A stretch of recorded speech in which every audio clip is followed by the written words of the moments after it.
Good morning students. आज अपने zwitter ion structure पर जो अपने टॉपिक स्टार्ट किया हुआ है इस पर अपने आगे बात करते हैं कि जो लास्ट वीडियो था उसमें अपने ज्यूटर आयन के क्या है कि स्ट्रक्चर पर अपने बात की थी लास्ट 2 वीडियो से। अब उस स्ट्रक्चर से इसकी कुछ फिजिकल प्रॉपर्टी, ठीक है, लाइक इसका मेल्टिंग पॉइंट, ठीक है, इसका डायपोल मोमेंट, ऐसे कुछ करेक्टर के बारे में क्या है किससे क्लियरिफिकेशन हो सकता है, ठीक है। और इस बेस पर क्या है कि भैया दूसरी बात क्या थी कि एमिनो एसिड की क्या है यहाँ पर कि वीक एसिड और वीक बेसिक करेक्टर की भी क्या है कि व्याख्या हो सकती थी, ठीक है। तो इसी पर अपने आगे बढ़ते हुए बात की थी कि इसमें क्या है कि भाई जो ज्यूटर आयन स्ट्रक्चर है इसमें क्या है कि भाई जो एसिडिक समूह है वो क्या है कि कार्बोक्सिलिक ग्रुप ना होकर के यानी कि COOH ग्रुप ना होकर के क्या होता है कि NH3 होता है, इसका प्लस NH3 वाला ग्रुप यानी कि अमोनियम आयन होता है, ठीक है। इसके लिए क्या है कि अपने डिसोसिएशन की बात की भी, डिसोसिएशन किस तरह से होता है तो ये डिसोसिएशन आपके सामने रिएक्शन लिख रही है, ठीक है। फिर इसके लिए अपने इसका क्या है एसिड डिसोसिएशन कांस्टेंट यानी कि Ka की वैल्यू कैलकुलेट की तो वो वैल्यू क्या आएगी, ये आ जाएगी, ठीक है। अब इसमें जो बात थी कि अब बात करते हैं अपने बेस पर, ठीक है ना, इसकी बेसिक प्रॉपर्टी पर भी बात करेंगे क्योंकि इसमें दोनों ग्रुप है। तो यहां पर क्या है कि ज्यूटर आयन स्ट्रक्चर में क्या है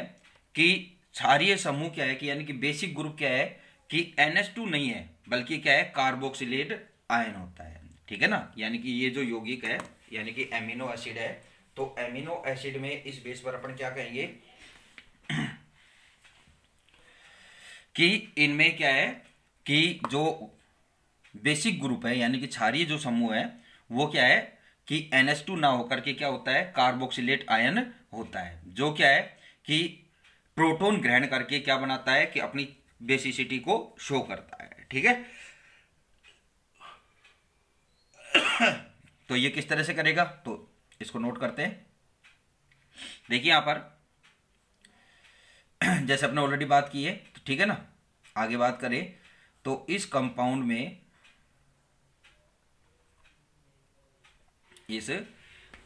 में क्या है बेसिक यानी कि क्षारीय ग्रुप एमिनो यानी कि NH2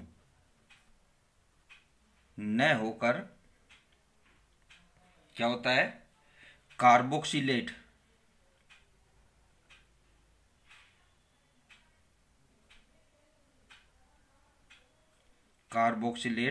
आयन यानी कि COO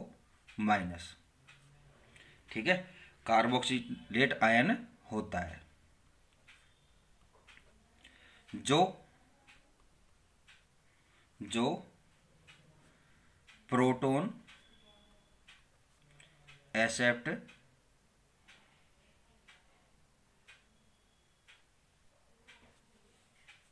की स्पेल भूल गया बेटा, एक्सेप्ट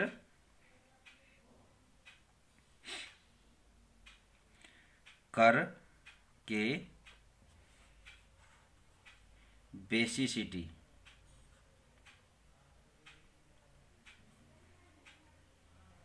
को शो करता है, प्रदर्शित करता है,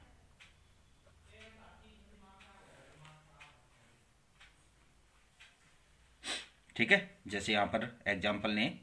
तो ज्यूटर आयन स्ट्रक्चर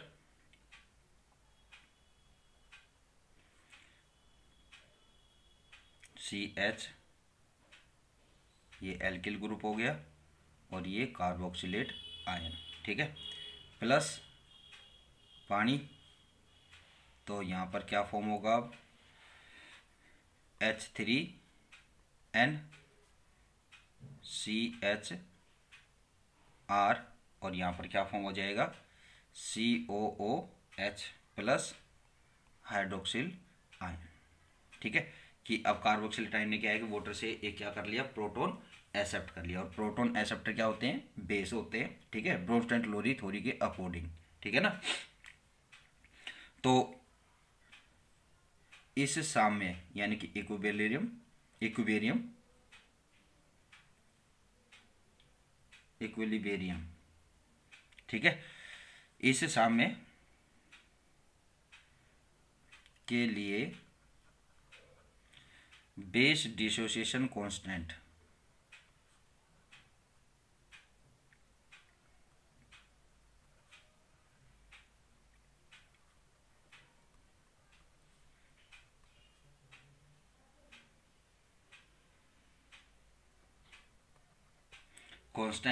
यानी कि Kb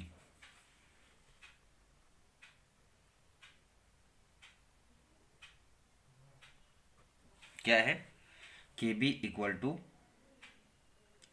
base dissociation constant equal to zwitter ion, sorry इसकी एसिडिक नेचर की बात,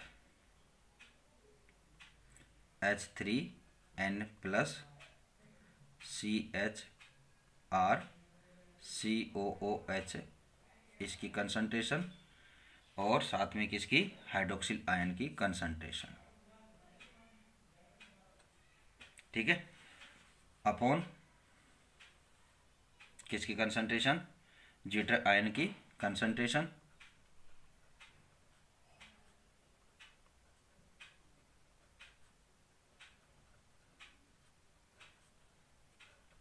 ठीक है। अब क्या है यहाँ पर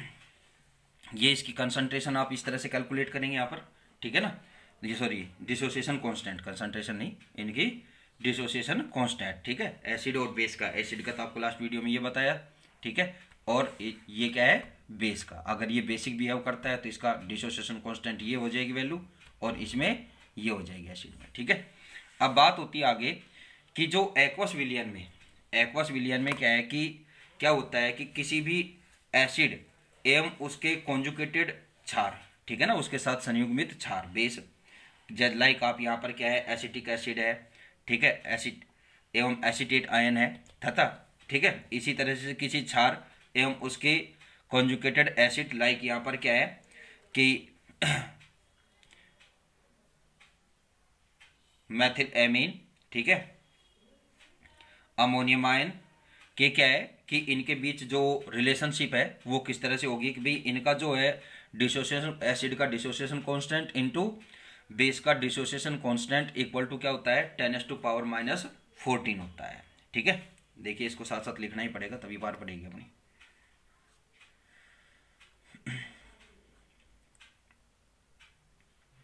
जलीय विलयन में यानी कि एक्वस सॉल्यूशन, ठीक है ना, जलीय विलयन में किसी एसिड व उसके संयुग्मित, भाई इसका मीन क्या है कि एसिड के साथ क्या है, क्षार, ठीक है ना, एसिड के साथ क्या है, क्षार, ठीक है ना, संयुग्मित यानी कि कॉन्जुगेट,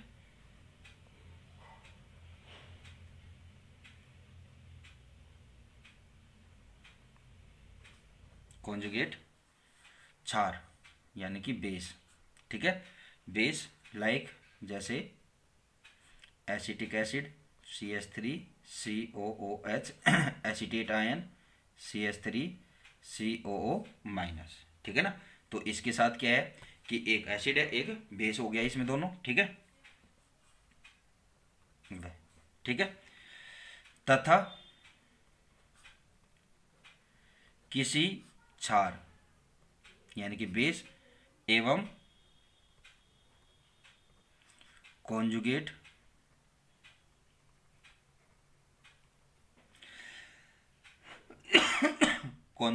एसिड लाइक जैसे CH3NH2 एमीन, मेथिल एमीन, ठीक है, और वह मेथिल अमोनियम आयन NH3+, ठीक है, के बिटवीन यानी कि मध्य निम्न रिलेशनशिप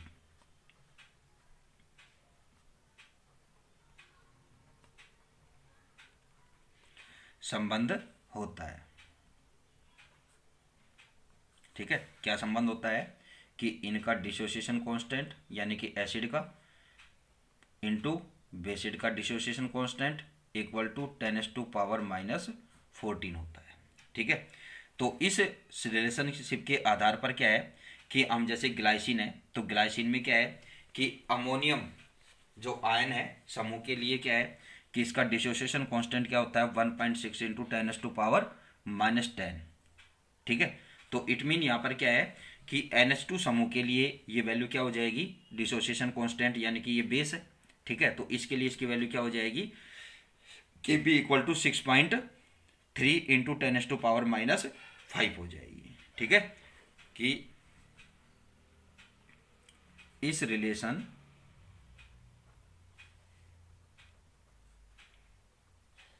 के आधार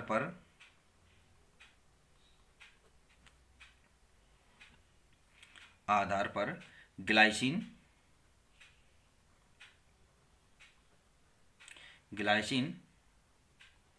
के अमोनियम आयन ग्रुप के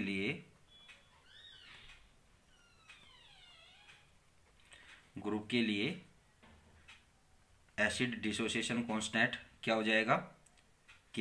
इक्वल टू 1.6 इंटू 10⁻⁻10। ठीक है, मीन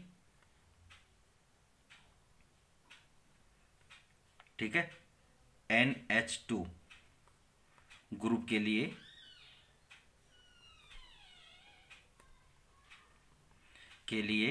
Kb इक्वल टू क्या हो जाएगा 6.3 इंटू 10⁻⁻5। ठीक है ना,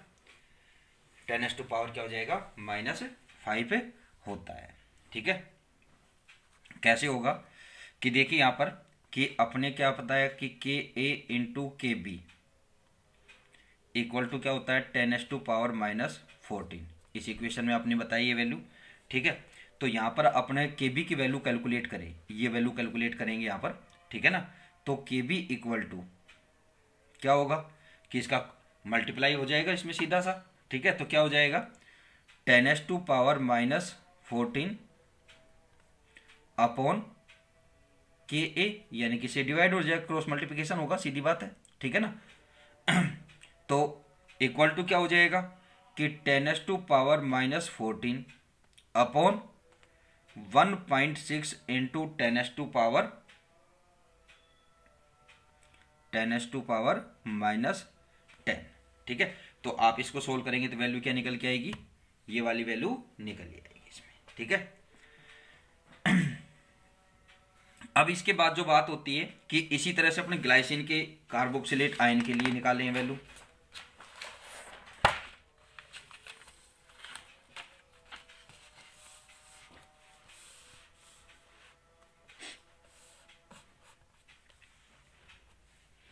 तो यहां पर क्या है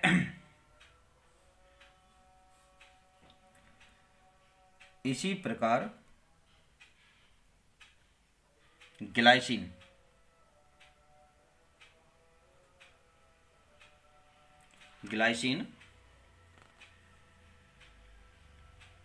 के कार्बोक्सिलेट आयन, ठीक है ना, समूह के लिए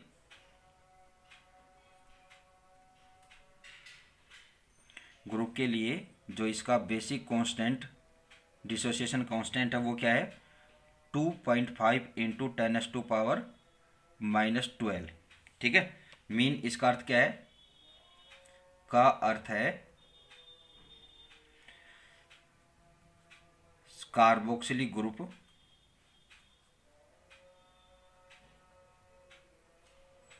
के लिए डिसोसिएशन कांस्टेंट यानी कि Ka इक्वल टू क्या हो जाएगा 4 इंटू 10⁻⁻3 है। तो इस बेस पर अपन क्या है कि Ka की वैल्यू यहाँ पर कैलकुलेट करें, क्या करें Ka की वैल्यू कैलकुलेट करेंगे, जो अपनी इक्वेशन थी Ka इंटू Kb, ठीक है, इक्वल टू 10⁻⁻14। तो उस पर अपनी फॉर्मूला क्या फॉर्म हो जाएगा Ka equal to 10⁻⁻14 upon Kb, यानी कि बेस का डिसोसिएशन कांस्टेंट। ठीक है, तो यहाँ पर ये वैल्यू क्या आ जाएगी, 10⁻⁻14 अपॉन Kb की वैल्यू ये रही, तो क्या आ जाएगा 2.5 इंटू 10⁻⁻12। ठीक है, ये वैल्यू यहाँ पर आएगी। और ये दोनों मान क्या है कि एलिफेटिक एमीन और एलिफेटिक कार्बोक्सिलिक एसिड के Kb व Ka के मानों के लिए की क्या है, परास में, यानी कि उसकी रेंज में है। ठीक है ना, ये दोनों यानी बोथ वैल्यू, दोनों वैल्यू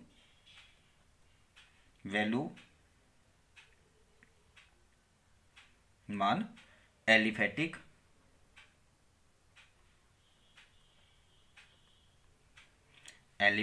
एमीन्स तथा एलिफेटिक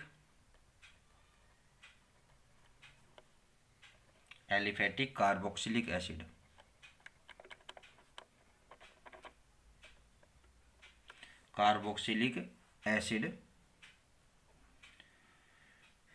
के, यानी कि एमीन क्या है, बेस है। ठीक है, तो इसके लिए Kb और एसिड के लिए Ka, यानी कि इनका डिसोसिएशन कांस्टेंट के वैल्यूज, यानी कि मानों की रेंज परास